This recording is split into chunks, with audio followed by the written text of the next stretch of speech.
Sekeres and Price for Monday, July 22nd, 2024, coming to you from the Nation Network studio built by Arbor Lee here at the iconic Wall Center, downtown Vancouver, offering 55,000 square feet of striking indoor-outdoor space, including the 34th floor meeting room. If you haven't seen it, it's absolutely gorgeous, overlooks the city, the ocean, the mountains, and an outdoor patio there as well. If you're looking for space, sales at wallcenter.com.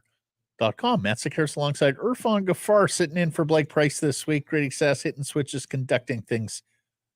We got a big show planned for you after a significant weekend for all three of our local teams here. Canucks, Lions, Whitecaps, all making news on the weekend. We'll start with our poll question today with Daniel Sprong signed.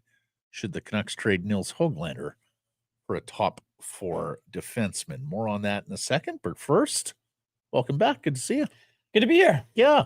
How's Thanks summer? for making time. Yeah. Summer's been pretty good. How about for you? Yeah, it's been good. It's been good. No Catch complaints. them fireworks Saturday? Did not. Stayed far away from that. Stay far away as possibly as I could from that. But I thought your better half was just a couple blocks away. A short walk. No, she is, but no chance. Not we're not going that far downtown. Oh, you've reached your a certain status in life. You're like, can't be bothered to go back. I went once, I think, downtown. and that was it. Yeah. Never again. First and foremost, before we get to the poll question, I just want your 2 cents on the signing of Daniel Sprong. It is our top story today, brought to you by Yellow Dog Brewing, Neighborhood Brewing, Yellow Dog Spirits, and Foolish Winery. Your shout first. I'll go next. I think it's a good depth move for the Vancouver Canucks. I think he's a guy that, people look at him and say that his many teams and his many seasons, what's the catch for him? But he's a guy that can put up points, and the Canucks, they think that they can work with them, right? If it's a project, maybe it's something that Rick Tocchet and his coaching staff want to go out and be able to try and solve here. But I think that there's a bigger picture here when you look at it. Like, he's a guy that can play up and down the lineup, but he's a guy now that gives them some flexibility if they want to package younger guys for what I believe is a need, and that's a defenseman. That's what I think is going to happen at some point here, whether it's over the summer or as we get into the season. But I think this is part of a much bigger picture. It's great signing for the Canucks. It's good if he can put up 30, 40 points, but I think there's something more to this. So you think Hoglander now is the key piece in getting that top four right shot defenseman? Well, I think it's going to take more than just him. Okay. I think that, it could be a package of young guys. Maybe he's not the guy. Maybe it's another group of players that they want to go and do. But getting Daniel Sprong allows them to go and do that. Now you have another guy. Now you have someone else that you can play that's NHL ready, that can play in every single day in different situations in the game. And they didn't have the luxury of having that before. He's a shooter. He's a scorer. He's a finisher. 39 goals over his last 2 seasons. He can play with skill in the top 6. He's a right shot. And, of course, they don't have a lot of those up front, Irf, just Garland and Besser amongst their offensive players. He's a different profile of a bottom 6 player. Who knows? He could be a specialist here. He's not exactly hard on pucks. He's not good defensively. He's not exactly your wall warrior. Now, Rick Tocchet in this Pittsburgh regime or ex-Pittsburgh regime does know him, drafted him back when they were with the Penguins. So may have to coach him up here. He may have to adapt his game. And you mentioned the lack of league-wide respect for this player. It is interesting, Irf, that he has bounced around so often, drafted by the Penguins, and he was a guy who was tracking as a first-round pick, didn't make it there, got to the second round in the 2015 entry draft. Then he was on his way to Anaheim in 2018, then Washington in 2020, then the Seattle Kraken through their expansion era, and then last year with the Detroit Red Wings. So it has been, the Canucks are 6th team now. Yeah. And his 6th team since 2018. It's a lot of bouncing around. More on that in a second. First, let me tell you about Yellow Dog. Yellow Dog has dropped another 10th anniversary beer, Pool Party Peach IPA. It's a brew that is a splashy collab with their good friends from Twin Sails Brewing and Fieldhouse Brewing. It's a fruited IPA, clean, crisp, bursting with peachy goodness. Hint of apricot, grab a 4-pack, keep it poolside for all your summer festivities. Why has he bounced around so much? What do you hear when you ask that question? It's weird because look, he 43 points last season, 46 with the Kraken. He's a 20 goal scorer in the National Hockey League. I mean, some of it might be fit, to be completely honest. There could be other determining factors that surround the player and the thing. And maybe it takes time for a guy to find home. You don't find home until you get to a certain age in your life, but he's still a young player, right? I mean, he's 27 years old, right? He turns 28 next season for the Vancouver, when he will be a member of the Vancouver Canucks. But yeah, it's an interesting one, Matt. I mean, you look at this player that he's definitely can score. He definitely can help teams down the lineup as well and play that other area of the game. I think it's the defensive woes that might hurt him a little bit, but if you're the Vancouver Canucks and you need a guy that, can put the puck in the net, he's consistently proven that over the last 2 seasons he can go and do it. It kind of shores up your second unit power play, really, in a sense, with having him on it. And like I said off the top, I think that he's a guy that's going to come in here and he's going to work. And I think that, he's a Rick Tocchet type of guy where Tocchet thinks and believes, and so does Patrick Alvino, obviously, or they wouldn't have signed him, that they can work with them and get him to a point where, he might be going to look for a big contract next season, and it might just be more than under a shade under $1 million. So this one's going to be interesting to see how we follow it and who he plays with. I think that's the biggest one, right? Is he going to be in the bottom 6-4 group, or is he going to find his way into that top 6? And more on that in a second here. Noah Strang of the Daily Hive did some digging. 11th amongst all players in 5-on-5 goals per 60 over the past 2 years. And he's ahead of guys like Zach Hyman, Arturi Panarin, Mikko Rantanen in that category. As Noah notes, he scores even strength goals at an incredible rate, and the Canucks need wingers who can score. And, of course, Nils Hoglander is high up these lists as well, Irf, because he doesn't get a lot of power play time either, and yet is a productive goal scorer. Look, as for the poll question, should the Canucks trade Hoglander now for a top 4 defenseman? If you can find a top 4 right shot defenseman for Nils Hoglander, as Irf says, it's probably going to take more. Then you do that deal all day. That is the harder profile of player to get. As much as you may love Nils Hoglander, as much as you may still have some concerns about the Canucks on the wing, or at least firepower on the wing, I still think you make that move. I wouldn't go into that lightly. Hoglander is cheap this year, playing on $1.1 million. I mean, if he gets another 20, 25 goals, that is exceptional value, given what you're paying the player. Secondly, he's club controlled for 3 more years after this one. Mm-hmm. So you have him here over the next 4 years. Now, he may well get expensive, Irf, after this year. Like, if he gets another 23, 25 goals, he's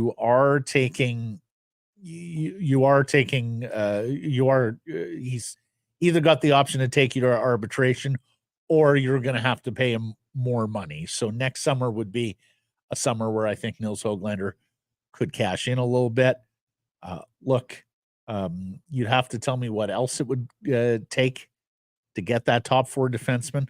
What I do know, and Puckpedia is all over this, after signing Sprong, the Canucks, and it's a $975,000 contract, the Canucks projected $16,000, narrowly under the cap, with a full roster of 23 active players.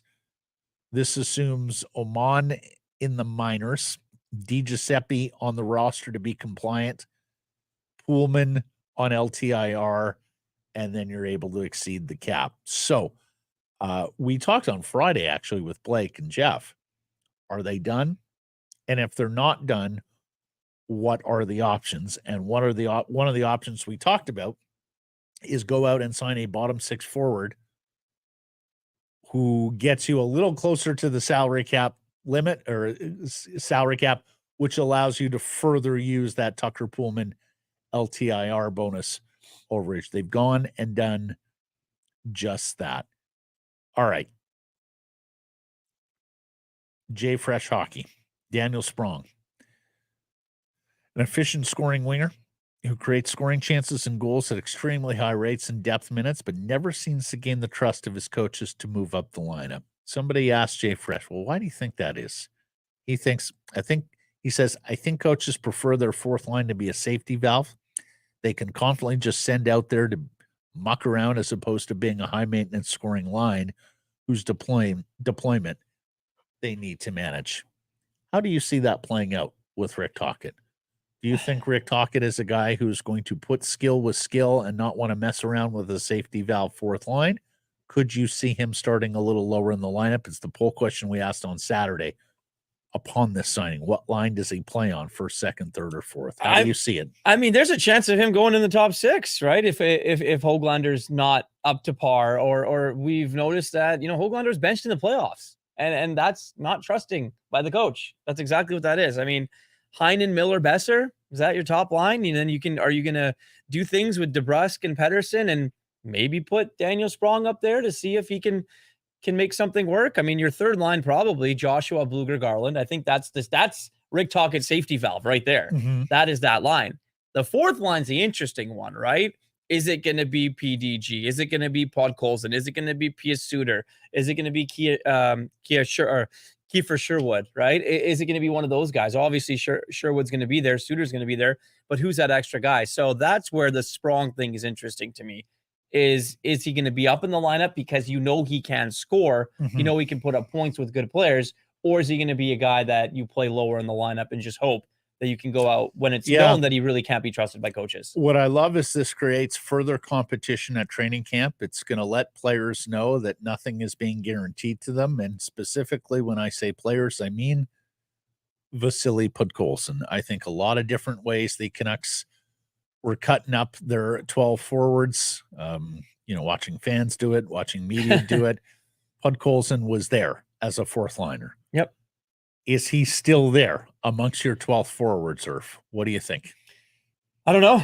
I really don't. I think it's a big summer for him. I think that, we'll obviously talk to Patrick Johnston a little bit later, but I think that, look, you had 2 assists in 19 games. Like, you got to do more. I know in the American League, he was putting up some numbers and playing up the lineup, but you have to create your own opportunity. You have to outdo your competition if you're Vasily Podkolzin. You got to come into camp and, it's great to run around and hit people. It really is. But your job is to put the puck in the net, right? And I think for the Vancouver Canucks, in that top 6 forward group, there's going to be a lot of competition. You sign a guy like Jake DeBrusk, you give him all that money. You sign a guy like Danton Heinen, and you give him all that money. Now you have your Pedersens, you have your Millers, you have your Bessers. In all reality, there's one spot there in that top 6 forward group.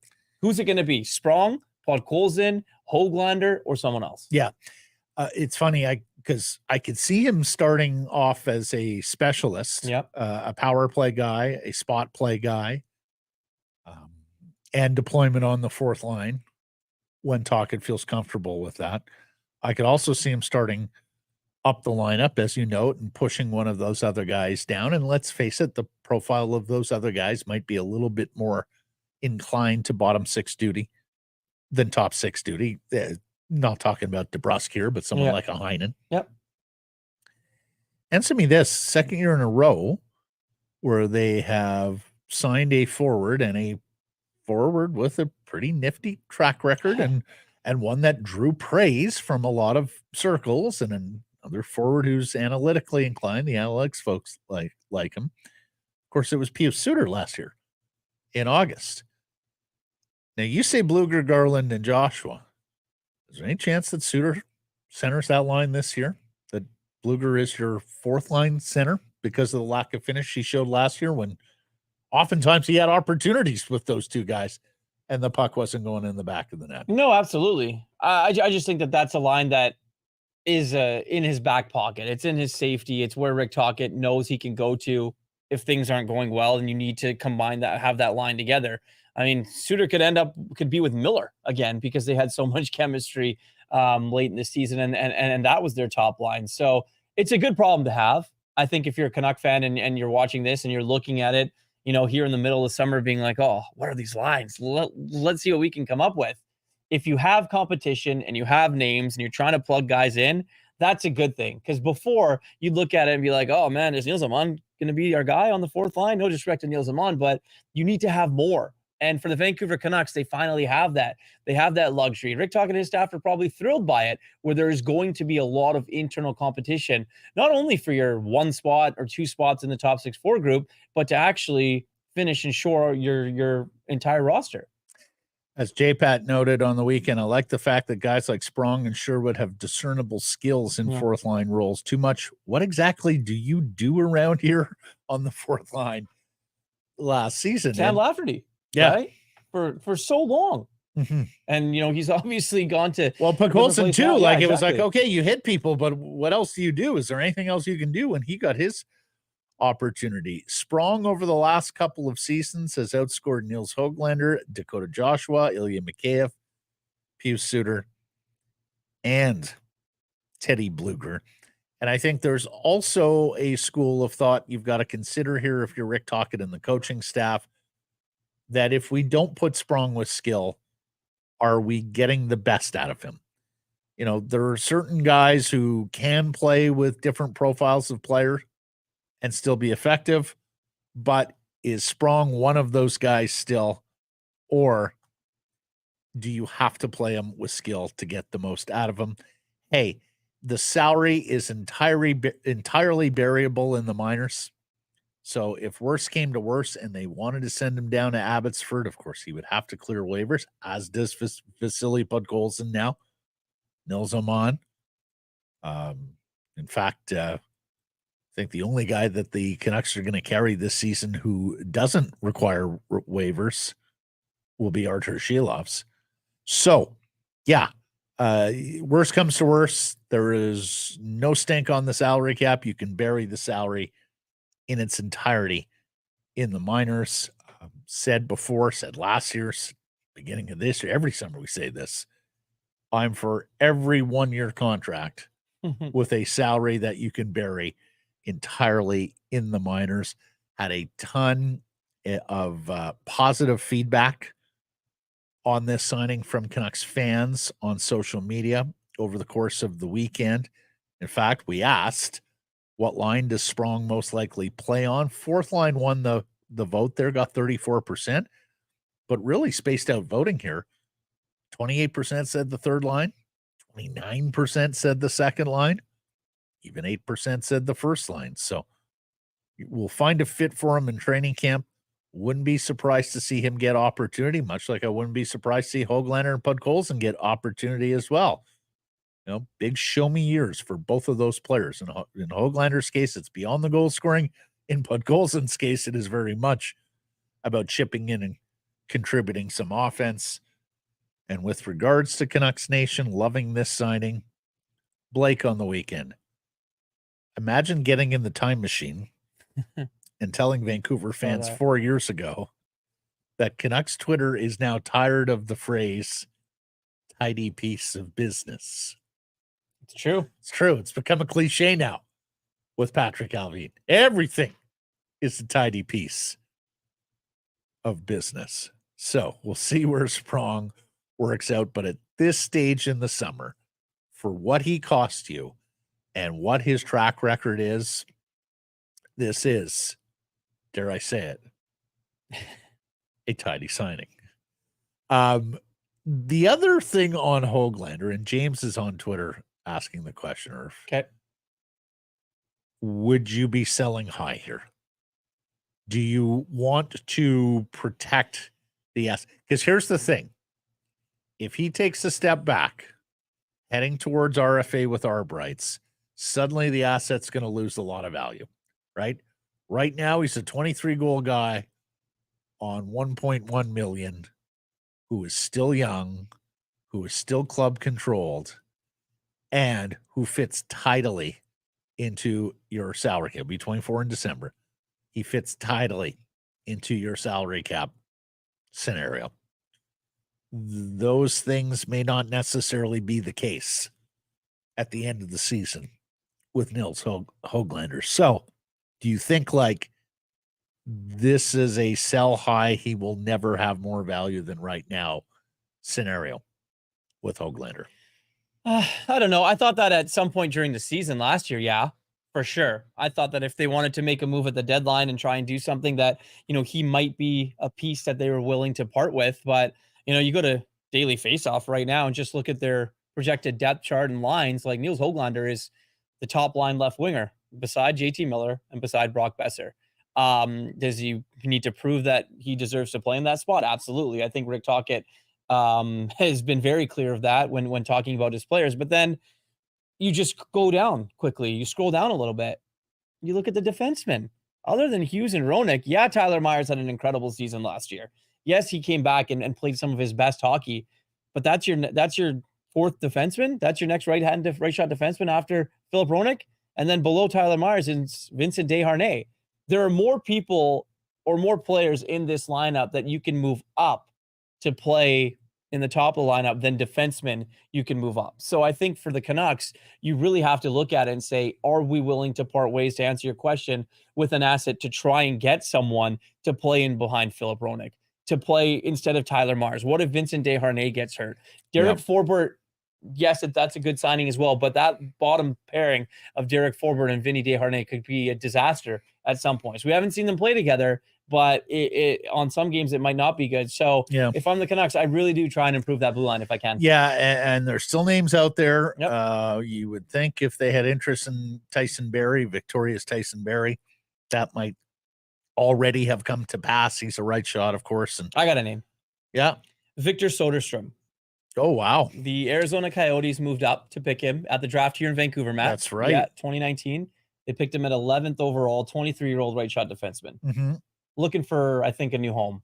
I now whatever the Arizona Utah organization wants or what it's going to take to try and make that work remains to be seen. But that's a name that I would keep an eye on and I'd be interested in. The 11th overall pick is Swedish, undersized Swedish right side defenseman, parts of 4 seasons with the Arizona Coyotes, has played 53 National Hockey League games, amassed just 11 points. He was very much viewed as one of these puck-moving power play quarterback style of defensemen coming out of the juniors. Yeah. They traded up to get him. Right. Yeah. Do you think is there much asset value there left with the 23-year-old? Or I think so. I think that there's definitely an indication where he wants to play. I think it's going to cost you a little bit. It might not be Hoglander. It could be something else. Yeah. Right. Could be a different package of younger players. Maybe Hoglander isn't the guy. That'd be a hell of a gamble to move Hoglander for a guy who, let's face it, has failed to launch. Yeah, but maybe not. Maybe it's not Hoglander, but I think that's a name to maybe keep an eye on here as we head towards the middle of the summer. Point totals are okay at the American Hockey League level. I mean, it's about a half point per game over his AHL career, but massive dashes as well. Yeah, no. In the AHL, I mean, it's imperfect stat. I think everybody will acknowledge that. But, this kid is he's minus 47 in AHL play over his career. So, anyways, interesting name. Very interesting name. So, Daniel Sprong, a Vancouver Canuck, where he fits in the lineup and what that means for Nils Hoglander, Vasily Podkolzin, or some of the other wingers. Now, big questions that we'll start getting answers to in training camp. BC Lions loose 5-game winning streak comes to an end in Calgary against the Stampeders, 25-24. They fall to second place, 5-2, heading into their bye week, and this after the Saskatchewan Roughriders won a game against Winnipeg to regain top spot in the West. We haven't said this much this year, but that vaunted Lions offense and quarterback Vernon Adams was held relatively in check by a Stampeders defense that, let's face it, was one of the worst in the league coming into the week. Well, they did their job. 2 interceptions of Vernon Adams. The Lions held to just 192 yards passing for Vernon Adams, and total offense for the BC Lions, just 274 yards. It was a very strange game for BC. There were a couple of deep balls in the first half to Alexander Hollins, and I know receivers hate when you use the word quit on routes, but he slowed on those routes. They seemed like catchable balls. To me, you had a fumble late in the game forced by the Canadian linebacker, Patrice Rene. Seontae Evans can't fall on that football with a minute and a half to play. It's recovered by Philpott, the British Columbian of Calgary.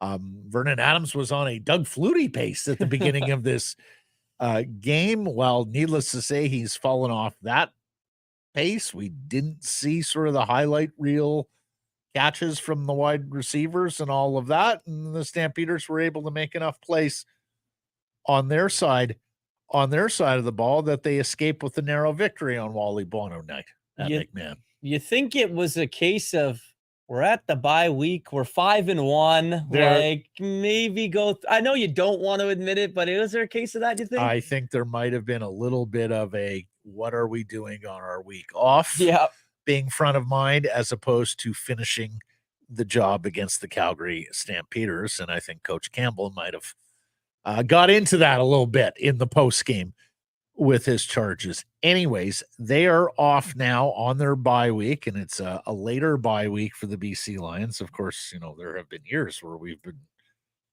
talking about a second or a third bye week at this stage of the season. So they'll sit there and watch week 8 of the Canadian Football League. They'll be very interested observers Thursday when the Alouettes host the Saskatchewan Roughriders, battle of first place. And needless to say, BC will be pulling for Montreal in that game. Calgary now back in the playoff mix, and they're in Ottawa on Friday to face a now 4-2 Red Blacks team. And Winnipeg reeling again, and they're in Toronto on Saturday. So no rest for the wicked there. And Toronto's dropped some games, become a little bit more desperate. BC's going to watch all that play out and then return to the field a week from Thursday in Winnipeg to face the Bombers. Already got a win there against their rivals. Of course, they won in Winnipeg last year as well and still were unable to get over the hump against the Bombers in the West final.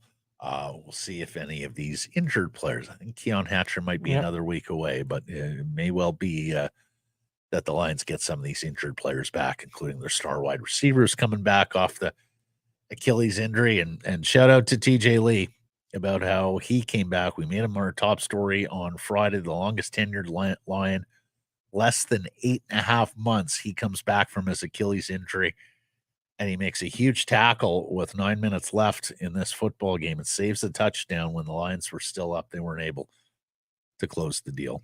Matt, I got to ask you, what do you made of the Lions season? I mean, look, from a business standpoint and the BC Lions standpoint, you're hosting the Grey Cup. You know, you start the festivities and the season off right. You got the 50 cent, you got everything. You got 50,000 for 50 cents. Your team goes out to a 5-1 win. The Grey Cup is always the goal, no matter what year you play in. But this year at home, the ownership group, the Grey Cup is the only goal for the Lions. Oh, it's Grey Cup or bust this year. We talked about this at the beginning of the season. I think Amar Doman, Rick Campbell, everybody involved with the franchise understands that they've had a good team over the last couple of years. It's time to have a championship caliber team. Mm-hmm. And I got to say, I like the emphasis that Campbell and co-general manager Neil McAvoy and their head of scouting Ryan Rigmaiden put on the line of scrimmage and becoming more of a physical line of scrimmage team that's able to run the football when they need to and win those sorts of games. If you do have to go on the road in November and play in some ugly weather, needless to say, November in Winnipeg, you don't often get a balmy, calm day. So it's a little more difficult throwing the football. We had Jordan McSimic, their offensive coordinator, on the show last week, who said it's still a work in progress. I saw some signs there this week that the running game and getting that physicality at the line of scrimmage is coming along. I'm not sure they have a elite pass rusher, Irf. I mean, they had that with Betts last year, and it was still not enough. I'm not sure they have elite guy. It's more by committee.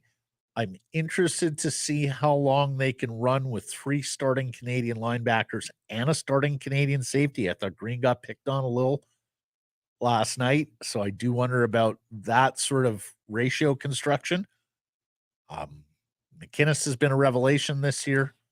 Hollins is a superior player, had a bad night. You're getting Hatcher back. I think you're going to be pretty good in the receiving game and the passing game. I think this is probably just a blip for Vernon Adams. But, yeah, if they were to go out and lay an egg and throw a stinker in Winnipeg a week from Thursday, then I would have a little bit more concerned over the BC Lions. Yeah, I mean, I think Vernon Adams admitted it. What was it? The quote after the game was, "I just have to be better." And Yeah. yes, and good for him for Yeah. taking that on. It's the quarterback's job to take the blame when things go poorly, but I didn't think that was entirely on Vernon okay. yesterday. I thought there were some other factors at play there. Credit to the Stampeders. Yeah, and some credit to the Stampeders as well. They played hard. Yeah. They played very hard. They were at home. Needless to say, this is in the heyday of the Stampeders, No. either from a performance or an attendance point of view. Yeah, You had Dave Dickinson knowing that his mentor was there and to be honored at halftime. And we'll have Wally on the show a little later. Came out in the Wally Buono t-shirt for a Saturday walkthrough. And yeah, I thought they counted themselves pretty well, Calgary. They played hard. They made fewer mistakes than the Lions, and they wound up being victors. I'll tell you who I am concerned about. That's Vancouver Whitecaps FC. They fall from 4th to 5th in the MLS West after a 4-3 loss to the Houston Dynamo, and it was almost hard to believe what you were watching there on Saturday. The Dynamo come out, score 2 goals, take a 2-0 lead to the half against the Caps. The Caps come storming back with 3 goals. Like, this was a crazy soccer game. Yeah. And, then you're sitting there watching it going, Caps got them where they want them. Going to finish this game off, move 3 more points ahead in the West standings. Luke Wildman, the TSN group, was talking about how much soccer the Dynamo have played and how it seemed to be wearing on them. Of course, the Caps have played some soccer too. Mm-hmm. And then all of a sudden, here come the visitors. They score 2, and that's that. Yeah. 4-3. Caps lose at home. They have not been a great home team this year. BC Place has hardly been the fortress that it has been in previous years. But perhaps the bigger news is not just losing the battle, but losing a guy in Ryan Gauld that could, it's hard to win the war without him. He hurt his knee. It's the same knee that he had soreness with a few weeks ago. He's been battling through it. Clubs have been playing physical against him. Jay Janauer of Global reporting this morning, he's undergoing further imaging on that knee. He will not be attending MLS All-Star Game this week. Nope. He was picked to go to that game. So, he's their best player and was forging yet another MVP campaign, but now everything on pause till we know the extent of that knee injury. Pretty good chance that he's not playing against Wrexham when they roll into town either. And then you got LAFC right on the 30th. So a huge game for the Vancouver Whitecaps, but you got to get him healthy. Like, he is your most important player. He's become, Matt, dare I say, one of the most important ever players for this franchise, to be completely honest. Well, when you look at it, right? Brian White's got to step up a little bit. You're getting contributions from Fafa and Pico, and then what he did, 2 goals and an assist with a brilliant performance. But yeah, it's closing out games. I think it's always been the Achilles heel for the Vancouver Whitecaps. It's, you got the game, the way you come back, the way you storm back and take the lead. You're on your home turf. You're on your home pitch. Like, how do you not see that one out? Defensive lapses, things like that. We talked about Rick Campbell being angry with his bunch after that one. You can bet Vanny was not happy after the result of that game at BC Place. To be that leaky on your home field, that one is hard to stomach. Yeah, you mentioned the Wrexham match coming up this Saturday. Then we're on to Leagues Cup against LAFC and against Club Tijuana. Yeah. Before we're back at home in August for a regular season match against LAFC. Of course, they got the Pacific and the Canadian Championship also coming up in August. So, yeah, there are some significant games coming up, and you sure hope that Ryan Gauld is going to be a part of that. Right now, transfer window is open. I know some fans we had started to see it in our feedback channels. Like, what are the Whitecaps doing? I'm not hearing them connected to enough guys. They got to upgrade this, upgrade that. I see Manuel Veth now reporting that he can confirm a report that the Caps are in advanced talks to sign Edier Ocampo. He's a 20-year-old Colombian right back who was last playing for Atletico Nacional. So fortifying that back line with this Ocampo signing.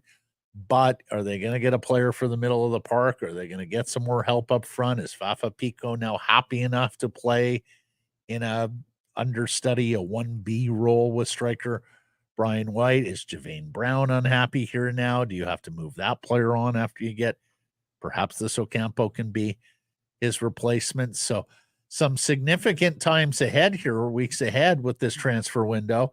And the Whitecaps make an announcement on the weekend that Quinn Thompson, a Vancouver guy, has been elevated to the club's technical director. He's a 28-year-old. He's the youngest technical director in the league. He's also spent some time in the MLS head office, went to the University of Western Ontario, background in analytics.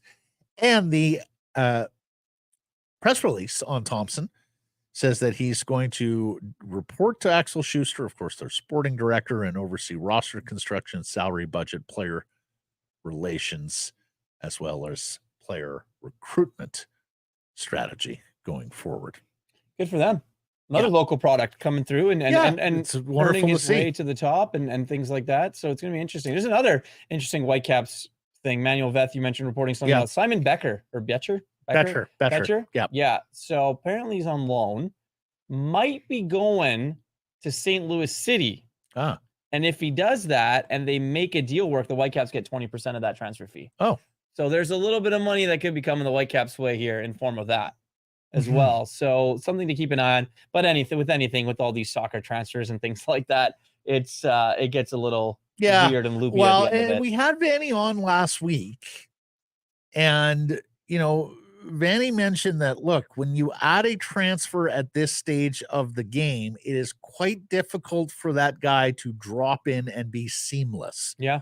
Let's face it, we're in the final third of the MLS regular season schedule now because of Leagues Cup, because of the Canadian Championship, because you have this Wrexham game. You have more opportunity with games outside of the regular season, perhaps to integrate a new player and get them fast forwarded a little bit further up to speed in your program. But, and the CFL guys will tell you this too, after the NFL cuts come down, you can bring a guy in after the NFL cuts, but he's got such a short runway in terms of being able to impact your team that specific season that more often than not, you're looking at the player and evaluating his contribution more in terms of what can he do for us the next season. I know Vanny has said he is happy with his team.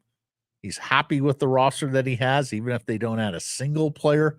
Needless to say, all of that now pivots on this Ryan Gauld knee injury. 100%. Like if Ryan Gauld can't go for an extended period of time, then at that point, you're going to need a midfielder. You're going to need somebody who can help create the offense, because so much of what the Caps do runs through the little Scotsman and his ability to create. Remember the world we lived in, the Whitecaps of before? I was just looking up just an interesting player's name here.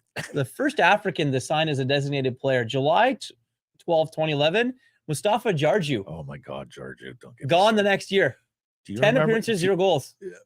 Designated player, there was a time being where the Caps signed all these guys who they were convinced were going to be difference makers, designated players. I know. And they'd get so excited about it, and they would tell everyone far and wide, and one by one, the players would flop. Remember Kenny Miller? At least he scored. Well, he scored. Well, remember Barry Robson? I remember Barry Robson. You know why I remember Barry Robson? Because him and Beckham getting into it that one match. That one match. That's probably the only reason. Here at BC and he had a couple of shots from 40 yards out that just whistled wide. Barry Robson, no inch given to Beckham here at BC Place. Yeah. Once upon a time. Then there was that South American kid. It was the last year or the year before. He looked the part. Never played the part. Anyways. They didn't give Camilo the money that he wanted. No. Remember that? Well, I also think there might have been some skullduggery there. That's also true. With Camilo. So, Caps back at it on Saturday against Wrexham, off to the MLS All-Star game, but missing Ryan Gauld. Dramatic 7-6 walk-off win for the Vancouver Canadians Sunday at the Nat on a family fun Sunday. Brendan Orff with the double. Deshaun Brown racing home to tie the game. And then Nick Goodwin got the wave. A play at the plate. How about this? Throw beats him, but the slide jars the catcher's mitt. He's safe at home. It's a dramatic 7-6 win for the Seas. They're on to Hillsborough now. So away this week, but back at the Nat for a rare 12 straight, 2 back-to-back 6-game homestands for the Canadians. It begins July 30th, and it's through to the end of August. The Seas have 18 games here in the glorious summer weather.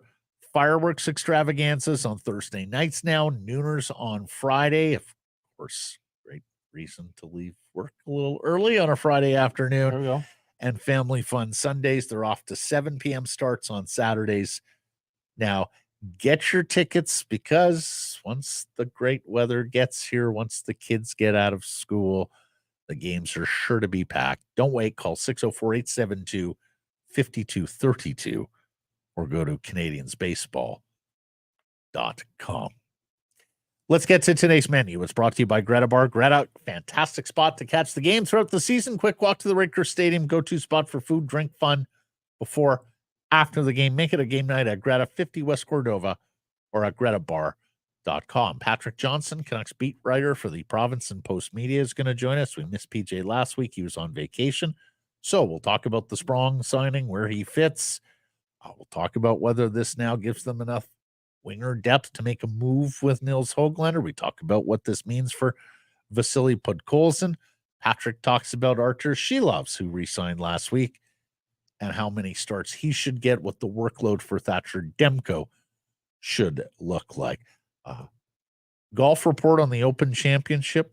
A second major victory for Xander Schauffele now, who emerges as the rival, the contender to Scotty Scheffler and world number one, with a complete game at Royal Troon over the 4 days in difficult conditions.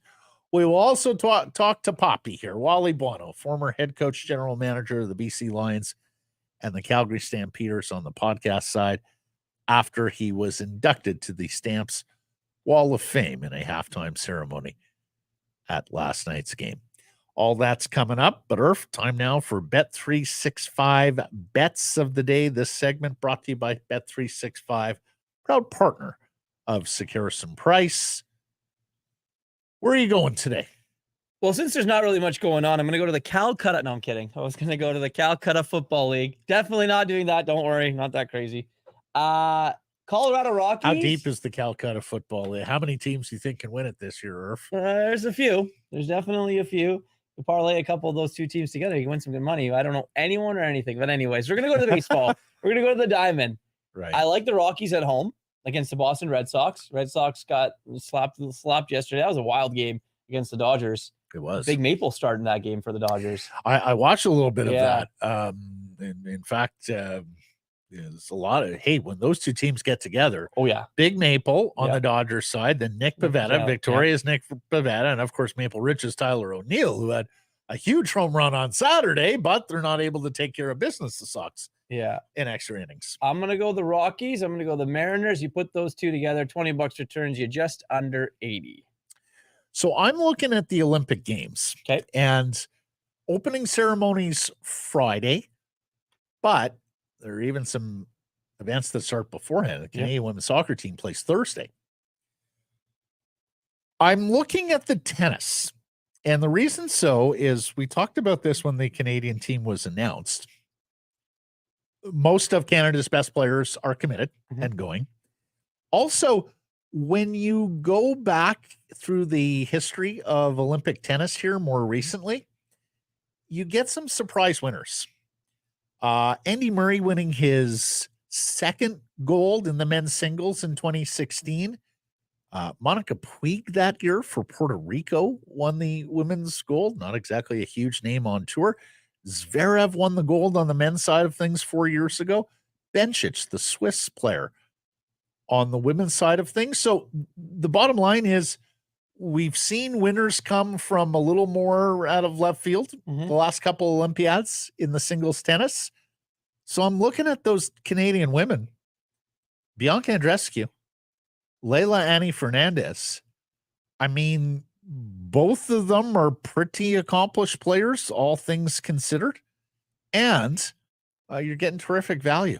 Terrific value. Bianca goes off at 50-1. Yeah. To win. Remember, this is a smaller tournament too. Like, this isn't a massive Grand Slam tournament or anything like that. Bianca goes off at 50-1. Fernandez goes off at 80-1 to win this thing. Hey, worth a ticket at long odds and hopefully big payouts as you cheer on Canada at the Paris Olympics. That's our Bet365 bets of the day. Open an account with Bet365 today. Bet on a huge range of markets. So whatever the sport, whatever the moment, it's never ordinary at Bet365. Use code VANBONUS when opening that account. Patrick Johnston coming up next. Hockey season may be over, but it's always a great time at Greta.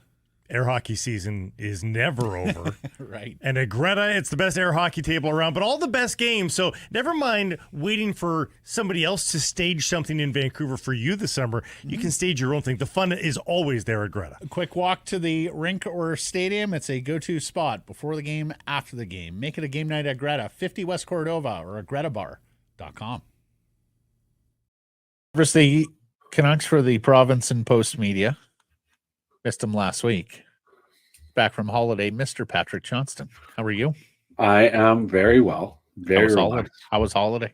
It was excellent. A lot of lake time. Had the Sprong news land on my lap while I was sitting in the middle of Chemong Lake. So, did you write it? I didn't end up writing it, but I did it one tweet, and then I left it to Mr. Steve Ewan, who's man among men to bang out the rest. Mm-hmm. What do you think of the contract? What do you think of the signing? I mean, I sat there and I'm like, how is this guy so cheap? But then you sit and think, and there's some flags. I love it. I think it's great. I think this is a guy that Tocchet knows well. Wouldn't be coming in if they didn't believe they can say, listen, buddy, do this and this and this. We can get there. You can get a huge contract on your next deal. Because like you think about it, here's a guy that can score. He comes in, he scores, he shows he can be a complete tire fire defensively. He can be coached up to something. He'll get a nice deal next summer. He's in a certain way, he's a Dakota Joshua of a different type. Like obviously Joshua came in with tools and just needed a chance, but this is a guy that you're getting for cheap, who obviously has some flaws. You think maybe you can fix some of the flaws and you can help him push his career forward.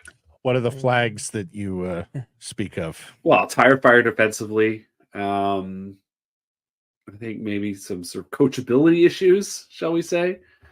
Because he's been able to score. There are lots of stories of guys like this who come up. They have lots of talent, and they don't quite get there because they're short on hubris, if you will. And that's my impression. This is a guy that certainly can play the game, but could be a lot better if he would just sit down and listen a little bit. Where do you put him? Because you're probably not breaking up that third line. You go top two, or do you go then that fourth line? Yeah, I haven't really figured that one out because he is a winger, right? So I wonder if this is a one that is there more. I think there's more skill there than Hoglander. I mean, you know what Hoglander is. If you can get him to be where Hoglander got to be as a two-way player, I think you'd rather play him over Hoglander on whichever of the top two lines that he ends up on. That's your ideal scenario. Otherwise, he's sort of throw him out there on the fourth line. He can help you on your power play, maybe a bit of a second power play specialist, that kind of thing. I mean, you're seeing how things shake out. It's there's not a lot of risk on this deal.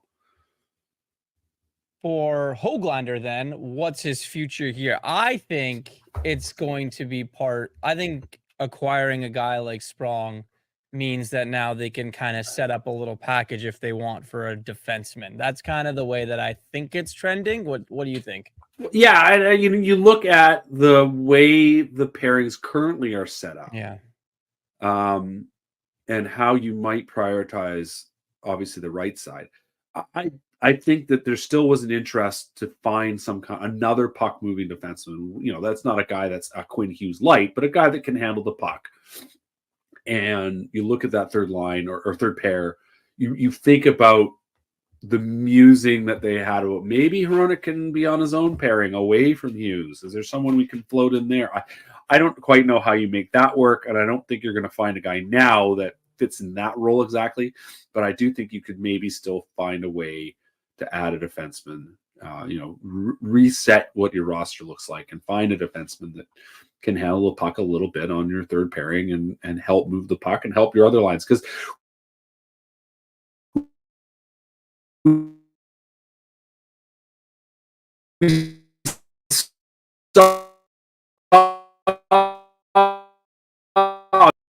obviously how it was for the Miller line to play with Hughes, for instance. I mean, when they were at their best, they were able to play with Hughes. But if that means you're not playing with Pettersson, right? Like, how do you make all these things fit together? How do you maximize the grit that they do like? We know that they like that, but how do you add a little bit more of a puck moving element? And maybe that's I totally agree with you. Maybe maybe Hoglander's the way you do that.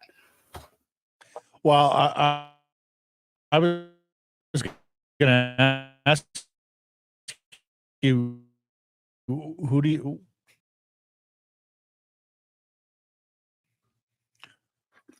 you think is more affected by this, Hoglander or Podkolzin? Well, I think they both are. Yeah. Once again, I mean, I've said it so many times here. It's very, from what I understand, the task in front of Podkolzin has been very much about just being yourself and being the guy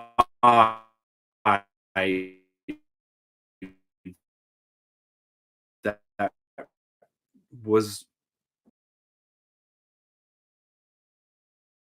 everyone was gushing about in 2019. They knew the reason why he fell was because he was going to go back to St. Petersburg for 2 years, and teams were anxious about that part. And I think the Canucks, this management group, now that they've been in place, once they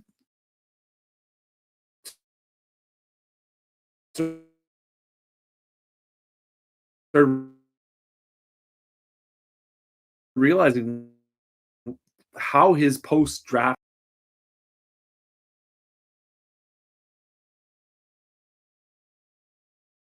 sequence had gone, I think Petersburg, but it wasn't good for him in the end. People thought it wouldn't be great, and it wasn't good. He sat at the end of the bench for 2 years, constantly playing in the style of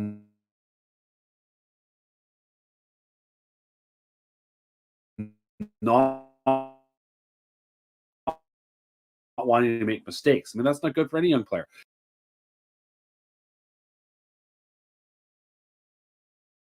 To be the man on his team was when he was 18 years old.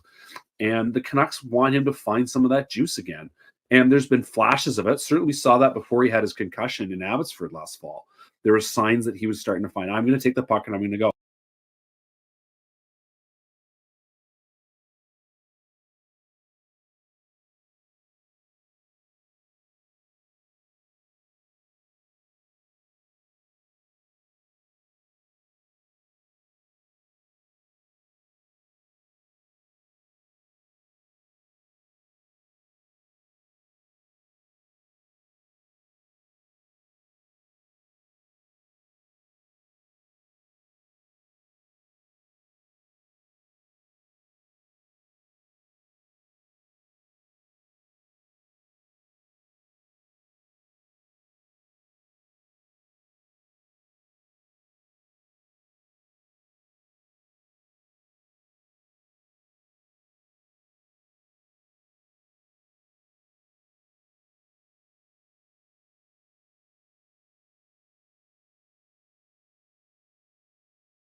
guest covers the Canucks for the Province and Post Media.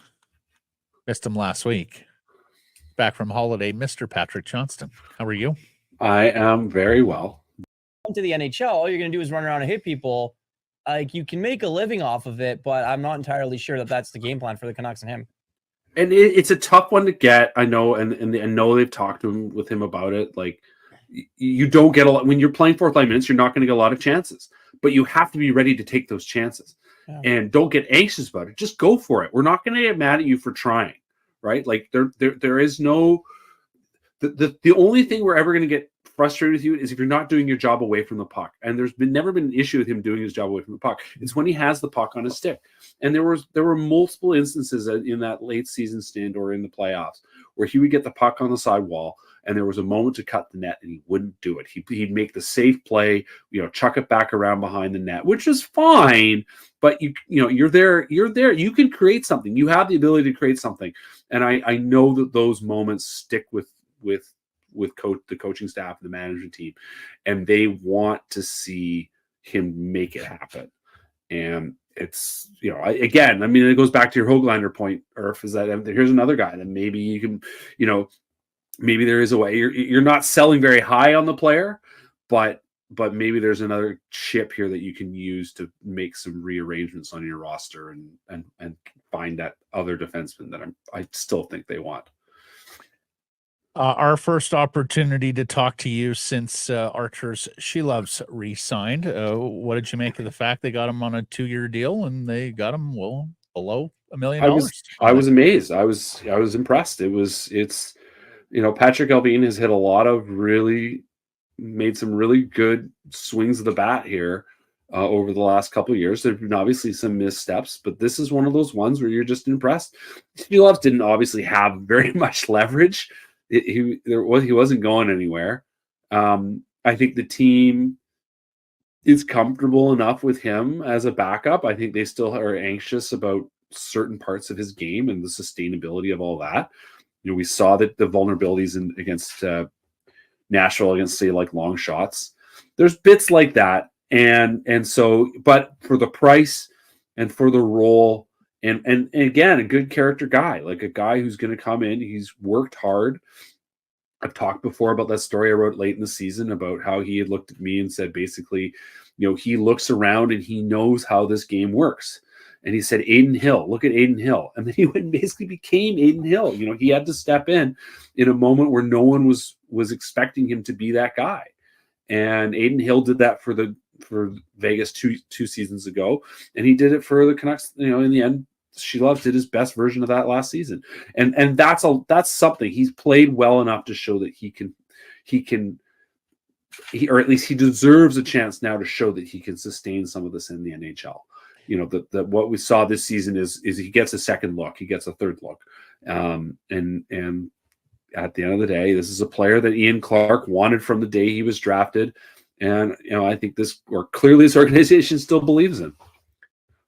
This signing to me, guys, means way more about Thatcher Demko than it does about Artur Shilov, because now you look at it and say, okay, we have this kid, we can trust him. How much do we trust him? We're going to need to trust him because we need Thatcher Demko to be at his absolute best come March, April, and beyond. So my question to you is, Patrick, how many games is too many for Thatcher Demko this year? Well, it is the big question, and I know, I think we all know he doesn't like talking about this part, and he's going to get questions about it, although he manages to not talk as much as he used to, which is, I guess, smart on his part if you don't want to hear the question. But it's a great one. I mean, realistically, given the workload, given the strain he's had, you shouldn't see any more than 50 starts from him at this point. Okay, well then add in the formations, because if he's playing that well, he's going to be the guy there. Yeah, I know that's the thing. You're right. And so this is the thing that fascinates me about all this, because we were thinking about it at the end of the season. I remember I was talking to Woodley about this, and we were trying to kind of game out what could you do. And if you believe in Shilov's, and for a while we thought maybe this is what it is. He's going to be number 3, but he'll come up and play a bunch, and you'll get some other guy that can sort of bounce back and forth as well. And maybe Yuri Patera is that guy. There's nothing in his sort of career that tells me he's that, but you never know, I guess. I mean, goaltending is such voodoo now, more than ever is such voodoo. They're going to need a lot, no matter what happens. They're going to need a lot from their second goalie, and that's 30. I mean, think about it. Even if he plays 50 games and he plays a bunch, or he plays 55 games and plays a bunch at the Four Nations, I mean, that's a heavy workload, and you're not realistically in terms of workload. He's not going to make 60 starts. That's just not going to happen. So even then, you're looking at 55 starts. So 27 starts from your backup. I think Shilov should be able to handle that. It's a question for me going into that. And what happens if he gets hurt? I mean, if Demco has another injury, and listen, here's the truth: he's gotten injured every season in the last 3. What's going to happen? And how is he going to be able to, how is Shilov's or whoever, Patera, whoever, going to handle that extra load? And is the team going to play well in front of it? And obviously that goes back to the discussion of the defense again, about trying to find another defenseman, because the defense core, as the season progressed, got better, and this team became a very solid defensive group, and that helped their goaltenders a lot. And it certainly mattered a lot when Demko was hurt late in the year. How well does Shilov's handle that? We are going to find out. You mentioned Four Nations. How fussy do you think NHL teams will be about Four Nations participation, especially with a player's workload like at Demco? I mean, I don't even know how to sort of factor this, because it's in season. They already are anxious enough about the Olympics, and they have no control on the Olympics. And here's their own tournament. It's going to be. I don't know how fussy. I think the Canucks. I don't know how fussy they'll be, but I expect they will be fussy. Yeah, it's funny you mention that, because talking to players that potentially might go on teams, they want to go. Yeah, like the best on best is tough. Sure. So it's like, are you really? Well, but you still want to represent your country. So here's what I think. I think, because this is the first best on best, quote unquote, right? Mm-hmm. In some time, you're going to get terrific player buy-in. Yes. I think once you touch Olympic ice, I'm not sure what kind of buy-in you're going to get for this going forward. Yeah. Once they're back in the Olympics. Yeah, because right now this is the best they've got. Yeah. But once they're actually getting the real McCoy, of being back on Olympic ice, I think this now becomes a little bit of an all-star game, and guys are looking for reasons not to play. I mean, that's the biggest thing I think about, is that time of the year and how much of a reset that all-star week has become for so many of these guys. And obviously with the all-star game, it's I don't even remember how many guys, but you know what I mean? It's not going to be as many guys as are going to be involved in the Four Nations. It's like twice as many at least. So, you're taking that mid-season sunshine break in the middle of an incredibly long year. And we've talked about this before, and how taxing it is physically, but how taxing it is mentally. And that break is such a big deal. So I found myself wondering about that. You're right. I think you're right, Matt. I think they will be excited this year. And Irf, as you said, you talked to some guys and they're excited to go. But once it happens, what will they say afterwards? I don't think they're going to hate it as much as they hated the bubble, right? They went into the bubble. They're like, okay, we'll take this on. We'll see how it goes. And, that was like, I don't want to do that again. I know that much. How are guys going to feel about giving up that mid-season kind of get yourself reset a little bit? Even those guys, I mean, they go to the All-Star game, obviously they're busy, but they do get physically, there's a bit of a break for them. And this is not going to be that. So the outcome of all this is going to be very interesting to me. Absolutely. Yeah, I think so. Because you're right. Players are far more attuned these days to their body and their workload and what they deem important and what they deem unimportant. I mean, heck, the NBA, we have guys who just say, no, regular season game there. No, not playing. No, I don't want to go to the Olympics. Yeah. Right? Even to those extents. Speaking of, starts Friday. We're looking forward to this. He asked me earlier in the show, flag bearer. Oh, Do you have a thought or two on Canadian flag bearer? no, I've done very little Olympic research. I'm just a fan. I have no reporting. I have nothing. I have no commentary. I assume wouldn't it be one of the swimmers? I don't know. Well, the problem with the swimmers is they compete the next day. Oh, I that's didn't where realize. the- Okay, no, throw the obviously, swims that out. was fine. Okay, So all right. we were throwing around names DeGrasse or things like DeGrasse that. is obvious. Yeah, I wonder. Well, hey, what about one of the women's soccer players? What about like Tema or something like that? Right? Like, there's a team that was a great story last time round. Person that has a big, obviously has a big sort of face for the Canadian team now. I wouldn't be. That would be who I would look towards. Was you pick someone that people know? I think generally. I mean, I know in the past it's been a bit of a sometimes a bit of surprise, but I do think it'll be. I think I would. Yeah, I wouldn't be surprised if it was one of the women's soccer team. There you go. There's my choice. He hasn't done his research. So you're telling me you don't know Skylar Park in the women's 57 kilogram taekwondo? I'm afraid not. No. Are you familiar with Sarah Douglas in the sailing? Sure. Catherine Beauchemin Pinard in the 63 kilogram judo? No. No, will be over the next few weeks, Patrick. That is the brilliant. I expect we're going to watch a lot of gymnastics. Molly's been studying up on this. She's now old enough to know what's going on at the Olympics. I expect we'll be watching a lot of gymnastics. She discovered what we now call artistic swimming, which actually does look pretty cool.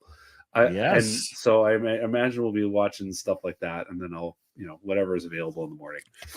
In fact, artistic swimming should be a medal for Canada, and of course, I did know that we dominated synchronized swimming with Carolyn Waldo and our friend Karen Larson. Yes. Not to mention Sylvie Frechette. It's a sport we own, much like we'll own breakdancing behind Phil Wizard, aka Phil B-Boy.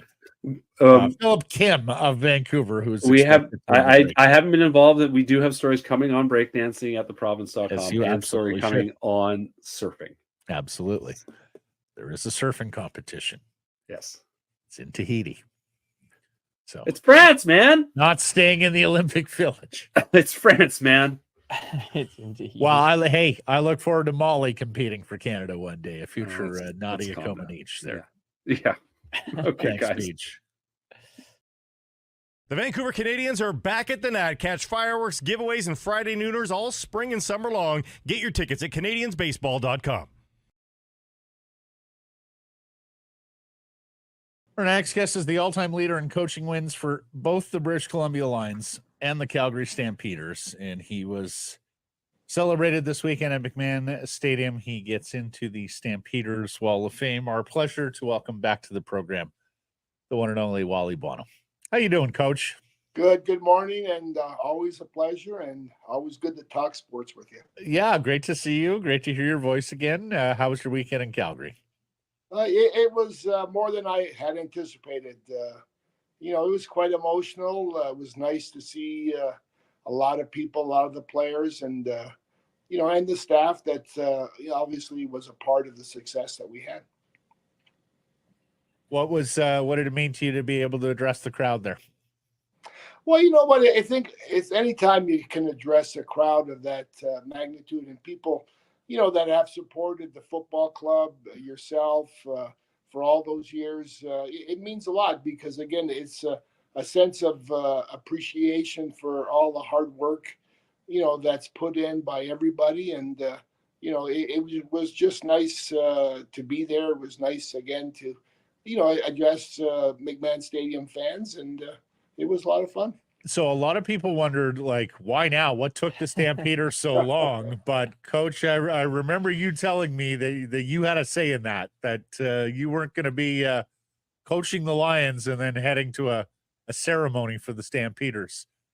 Yeah, that's the truth. And I just didn't feel comfortable, and I just felt like I was betraying the BC Lions by, at 1 minute I'm on that side of the of the 55-yard line, and then the next minute I'm on this side of the 55-yard line. And I said to myself, if I was a player and my coach did that to me, I would be truly, truly annoyed. So, you know what? In fairness to them, they were very respectful of how I felt, and I'm glad I waited because I could, thoroughly enjoy, the honor of being there, and supporting what was done by a lot of people and being put up in the wall. Wally, when you look at kind of your career and time to reflect and all of that, I'm sure you had plenty of it. The CFL as a whole, how much is it kind of meant to you and meant to your family and obviously now the growth of the league and you see where it is now? Well, the CFL, and I've said this over and over again, and I always tell the players, when we're at training camp, the CFL is a league of opportunity. It gives players opportunity, whether they're players from the CIS or the NC2A, an opportunity to play a sport that they've loved and played all their lives. So, I've always said, take the opportunity, make the most of it, enjoy it, because it's not something that everybody can do. So, for me, I was in the same boat. I was very fortunate to play.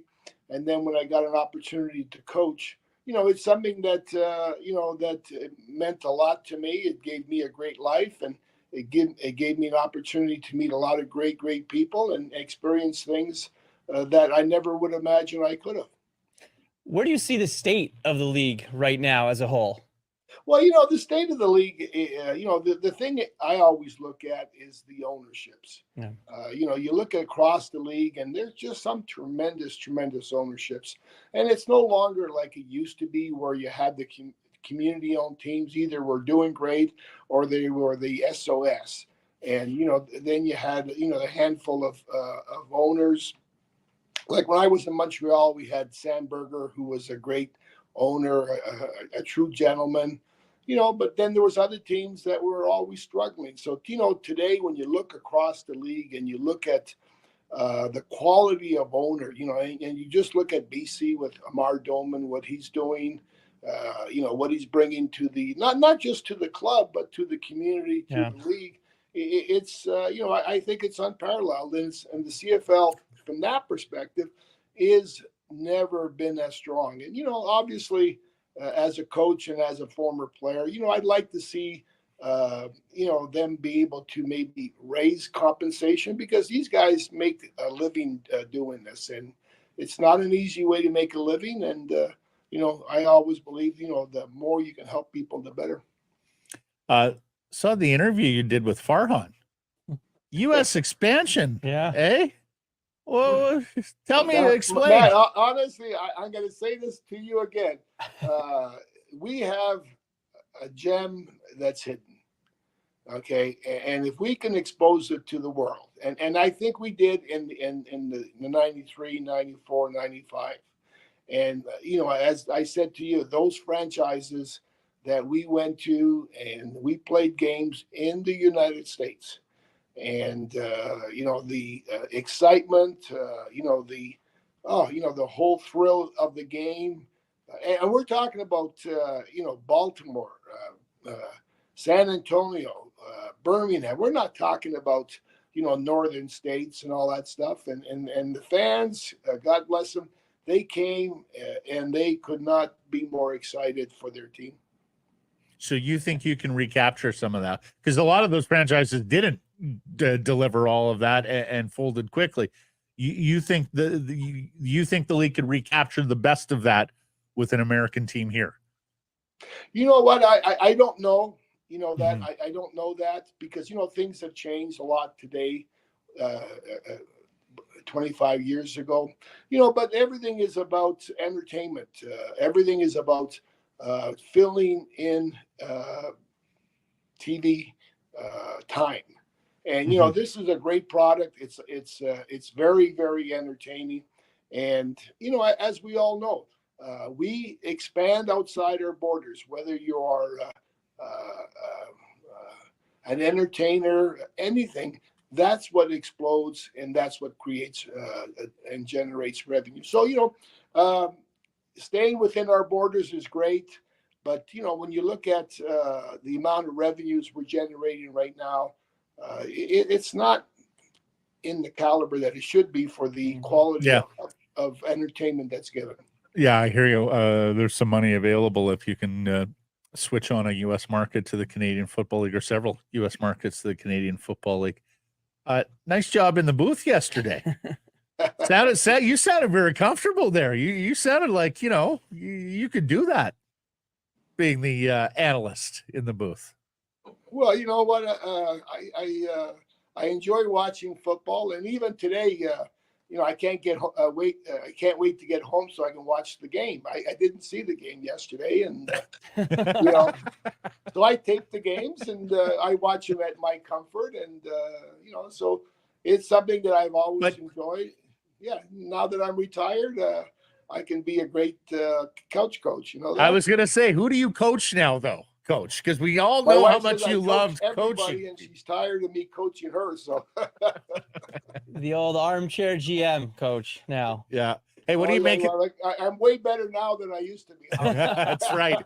Haven't lost a game in years, right, Wally? Sure. What do you make of these Lions? I know it wasn't their best effort last night, but what do you make of these Lions and the offense with Vernon Adams? Well, they're yeah. I mean, it's very explosive, and it almost looks too easy at times for the guys, right? I mean, it's Vernon's on top of his game. The offensive line, other than the first game, has been giving him great protection. They've got tremendous receivers, and the offense is to be reckoned with. And it reminds me of the days, of the Jason Claremonts and the G. Simons and the Ryan Thelwells and the quarterbacks we had with Dave Dickinson and Travis Lulay. When you've got a great combination of offensive line, receivers, quarterback, and William Steinbeck has helped them because his his presence makes the defense play a little bit more of the run, and I think that's been a good thing that's been added to the offense. Mm-hmm. You mentioned G-Roy. How do you think he'll do as general manager in Edmonton? Well, you know what? I think G-Roy's done a great job when you consider what he's done. Sometimes the byproduct of winning is time. And G-Roy has brought a lot of great players in. You look at their team, they are a very physical, a very athletic team, but they haven't spent time together to develop into a winning unit. And, I give G-Roy a lot of props for doing what he does. And, it's not easy when you're not winning. But, he continues to work hard. He continues to grind. And I do see that getting turned around. Wally, how difficult is that transition? I mean, there's so much of being able to shadow a general manager and kind of learn from behind the scenes and kind of do the legwork that way and be told what to do. But once you get the job and you have the title, then comes responsibility, then comes pressure and accountability. Well, you know what? Sometimes, and I say this respectfully, it's easier when you're the boss. Mm-hmm. G-Roy's been around. He's been a winner. He loves I'm going to say this respectfully, he loves the attention. When he was the go-to guy for us, he wanted the ball. Everybody knew he was going to get the ball. He was going to get hammered. But you know what? He relished all that. So, it's no different than when you get yourself elevated. He's paid his dues. He's done a lot of personnel work. He's scouted a lot of players. He knows what he wants. And, sometimes when you're the boss, there's no hindrance. There's nobody telling you, well, I don't necessarily agree with that. No, we're not going to do that. So, now G-Roy knows that, it's on him, and his job is to put a winning product on the field. And I have confidence that he'll start to do that. Did you have guys telling you that? No, Coach, I don't want to go that way. Tell me about that when that came up around Wally Buono's table. Well, I didn't listen too often. So I've heard. What I was hoping is that they would see what I wanted to see, right? But right. The good thing about all that is you got to have dialogue, and if you and I, we're having a discussion, I got to listen to you what you're saying, and then I got to validate that what you say and what I say can blend. And I think a good GM, a good head coach, listens to his people. But ultimately, when he has to make the tough decision, he makes it. And the people that work for him have to respect that, and they have to understand that. And, if they don't, well, that's too bad. All right, Wally. Well, you're up on the Wall of Fame in Calgary now. You're so honored in BC as well. Now that you're free and clear, which franchise are you most affectionate towards? Okay, I'm going to say this to you guys nicely, and once an Alouette, always an Alouette. Oh, you've said this before. Come on, well, that's the truth, guys.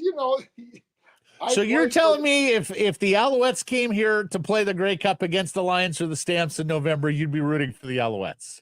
No, I would be watching the game, and I would be happy for the team that won. Yeah, I'm sure. And I would feel the pain for the team that lost. Yeah, okay.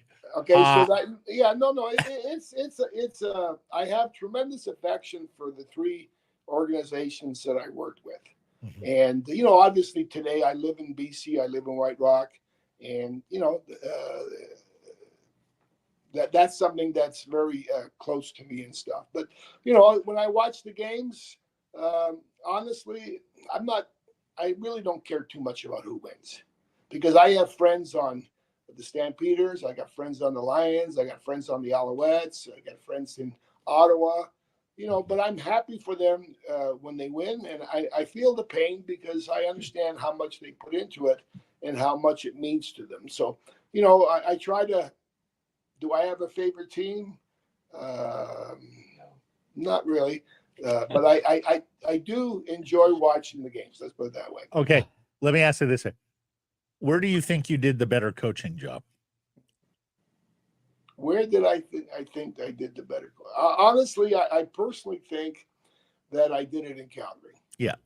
Okay. That's what I thought you might answer. And the reason I say that is not because we won more games or more championships, but I think the organization was way in dire straits.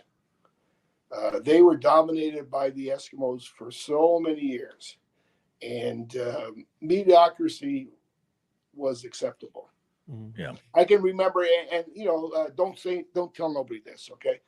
But one time we went up to Edmonton, we played them, we lost 21-20. I can still remember this, and we came back to Calgary, and everybody thought, "Man, you guys did a good job. That was okay." And I'm saying, we lost. Does it matter if you lose by a point or you lose by 100 points? You lost. Yeah. You're a loser. And, but that was kind of the mentality. And I say this very respectfully. It was also part of the media mentality. Okay. Which my thing is, I tell you a short story. We went to, when I got the coaching job, there was a big tournament of basketball in Red Deer. So our guys were going to play the Eskimo players. So I brought all the players in that were going to play. I say, "You guys, you're not going up there for a charity game, okay? Please, you're going up there to tell those guys that it's over. No matter what we do, we're going to compete and we're going to beat you." And they went up there, they competed, they won and all that stuff. But that was my mentality because of the fact that, BC. So you're telling me it started with a basketball game, Wally? That's. Yeah, it did. Oh, wow. How about that? And also, the other thing that I've heard you mention it so many times, you had the stability here of Bobby Ackles and, of course, David Braley, which wasn't always well, the other thing, with Canada. The Lions won championships. They won in 94. They won in 2000. I just came at a time when change was necessary. That's what I and stability was necessary. And David, God bless him, brought Bob Ackles in, which was a tremendous move. And I was fortunate to work with both of them. And so I felt the organization was not in the same boat. Okay. Well, you did magnificent jobs in both places, Coach, as you do in life. Thank you for the time. Congratulations on yet another honor. We're running out of things to honor you with. You realize that, huh? Well, you know what? Honestly, I just go out and do my job. I've been truly blessed, because I've been, like I said, I really feel that I've been very fortunate. You come to a BC and you got Val Wackles and David Braley to work for. I mean, how hard is that? Okay. Now, you put yourself and you do your job, they support you. You can't ask for anything more. And, then again, we inherit some great players, G. Roy Simon, Jason Claremont, Brent Johnson. I mean, come on. Yeah, no, it's true, and the market as well, which was quickly switched back on a CFL and Lions football. I can remember coming out here for a game in 2002, and then coming out 2003, 2004, and you started to see the build and the excitement that was coming through the market. Well, again, that was Bob Ackles. Bob, here's our first meeting. So Bob and I sit down, we meet in the office, and Bob says, Wally, let's have a conversation on our philosophy. Okay, so the philosophy was, we're going to do everything right. We're going to do everything with integrity, and we're going to do everything with class. He says, we have to get back and get the community on side with us. Okay. And so, Bob, this was his mantra, his mindset. And that was, I've always believed that, and then you go from there. And obviously the fans responded.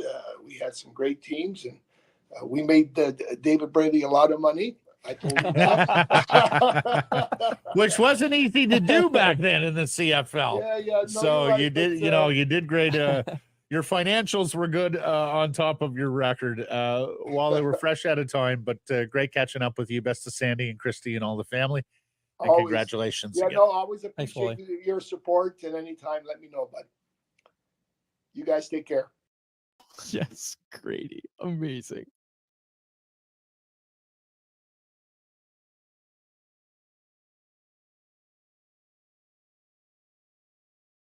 Yes.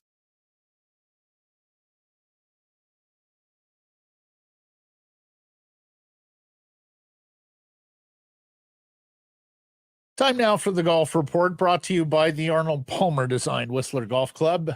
Off to an amazing start here in 2024. Incredible conditions, service at the golf course, reminding group organizers of 12 or more. It's not too early to book your September or October buddy or corporate trips. Prime time's filling up fast. And just for booking you, the organizer, you play for free. Tell us about your groups, whistlergolf.com/groups.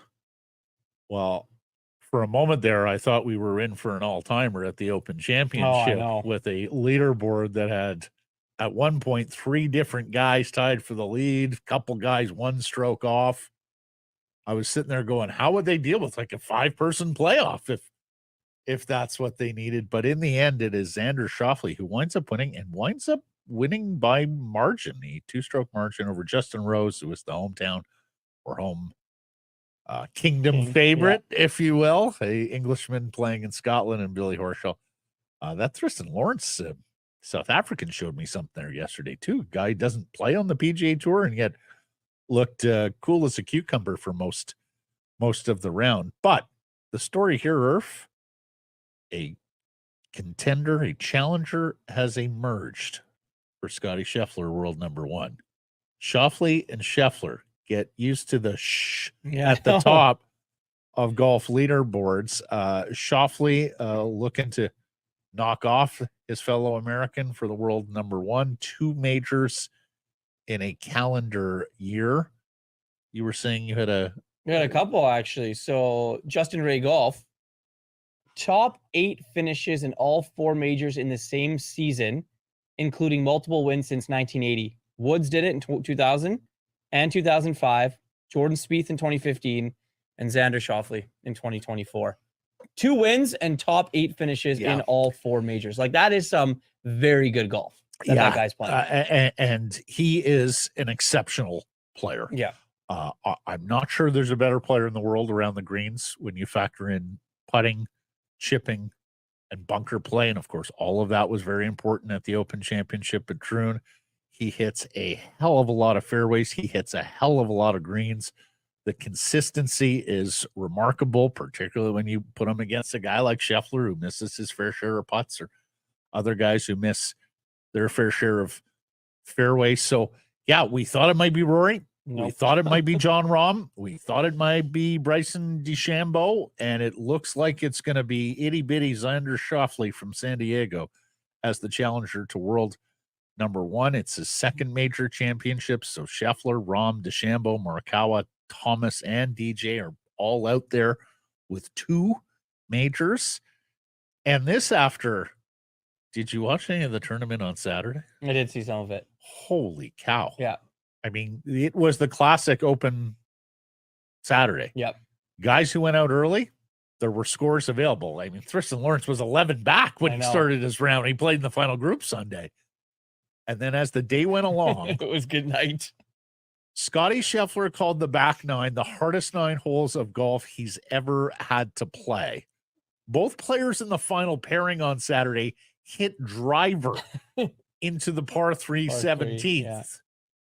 There were guys hitting driver and then driver from the deck into par 4s and finishing short Yep. of the green because of the rain. Matthew Jordan, the young star of the last 2 Open championships, the 3-wood I hit into 17. I probably knew I wasn't going to get there anyway, but I said to my caddy, I can't hit driver. I can't do that on a par 3. Well, others did, Matthew. Yes. Do you think that there should be more links golf? Yes. Yeah. What are your Yes. thoughts on that? So I love everything about the Open Me Championship. too. But I love everything about the Open Championship mainly because it's different than the pound and gouge game that you see over here. Yep. If we saw it more often, I'm not sure I would have the same affection for links golf. But I love the fact that guys have to hit different types of shots. I love the fact that guys have to hit long irons. Like I was hearing 4-iron 4-iron. a lot this weekend. And that is not a term or a club you see a lot on the PGA Tour. I love the fact that it calls for some imagination Yeah. around the greens. I love the pot bunkers, and somehow, sometimes you have to play backwards or sideways. So no, I love that style of golf. Plus, I love the massive crowds they're able to get in. I mean, some of these golf courses are not on particularly huge pieces of property, all things considered, in comparison to how they build golf courses these days. But I love how the fans sort of find every little hill, every little nook and cranny to fill in. So it's an amazing scene there at the Open Championship, and it was a damn good golf tournament. Xander Schauffele, I think, is going to win a heck of a lot of majors, particularly if he brings the game that he showed this weekend.